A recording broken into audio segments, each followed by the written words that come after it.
తెలంగాణ రాష్ట్రంలో ఉన్నటువంటి వృద్ధులకు, వికలాంగులకు, వితంతువులకు తెలంగాణ రాష్ట్ర కాంగ్రెస్ ప్రభుత్వం అదిరిపోయే శుభవార్తను తీసుకొని రావడం జరిగింది.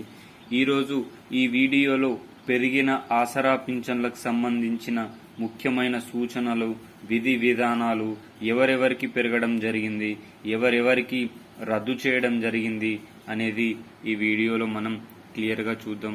ఎవరైనా మన ఛానల్ని మొట్టమొదటిసారిగా వీక్షిస్తున్నట్లయితే చూసిన వెంటనే లైక్ చేయండి, షేర్ చేయండి, అదేవిధంగా సబ్స్క్రైబ్ చేసుకోండి. మీరు లైక్ చేయడం వల్ల తెలంగాణ రాష్ట్ర ప్రభుత్వంలో ఆసరా పింఛన్ల కోసం వేచి చూస్తున్న యావత్ ప్రజలకు ఈ వీడియో చేరడం జరుగుతుంది. సబ్స్క్రైబ్ చేసుకోవడం వల్ల తెలంగాణ రాష్ట్ర ప్రభుత్వం కానీ, ఆంధ్రప్రదేశ్ రాష్ట్ర ప్రభుత్వం కానీ, కేంద్ర ప్రభుత్వం కానీ ప్రవేశపెట్టే వినూత్నమైన ప్రజా సంక్షేమ పథకాలు ఎప్పటికప్పుడు సమయానుసారంగా, నిర్దిష్టానుసారంగా, లోపభూయిష్టమైన సమాచారంతో మీ ముందుకు తీసుకొని రావడం జరుగుతుంది. కావున ప్రతి ఒక్క మిత్రులు, శ్రేయోభిలాషులు చూసిన వెంటనే లైక్ చేసి సబ్స్క్రైబ్ చేసుకోండి. ఈరోజు ఈ వీడియోలో తెలంగాణ ప్రజలకు శుభవార్త, కొత్త పింఛన్ల లిస్టు విడుదల, ఎవరెవరికి పెరుగుతాయి అనేది చూద్దాం.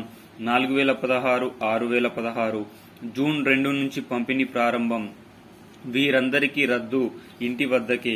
దీనికి సంబంధించిన పూర్తి సమాచారం తెలియాలంటే వీడియోని పూర్తిగా చూద్దాం.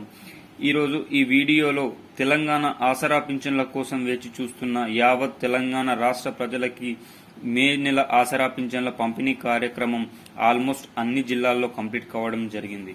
మరి జూన్ నెల ఆసరా పింఛన్ల మాత్రంపై కీలక సూచనలు చేయడం అయితే జరుగుతుంది. జూన్ 2న తెలంగాణ ఆవిర్భావ దినోత్సవం సందర్భంగా తెలంగాణ ఆవిర్భావ దినోత్సవం సందర్భంగా యావత్ తెలంగాణ ప్రజలందరికీ తెలంగాణ ప్రభుత్వం అదిరిపోయే శుభవార్తను తీసుకొని రావడం జరుగుతుంది. 2016 నుంచి 4016కు, 4016 నుంచి 6016కు పెంచుతూ ఉత్తర్వులను జారీ చేసిన దానిని లిస్టును జూన్ 2న విడుదల చేసే అవకాశం అయితే కనిపిస్తా ఉంది.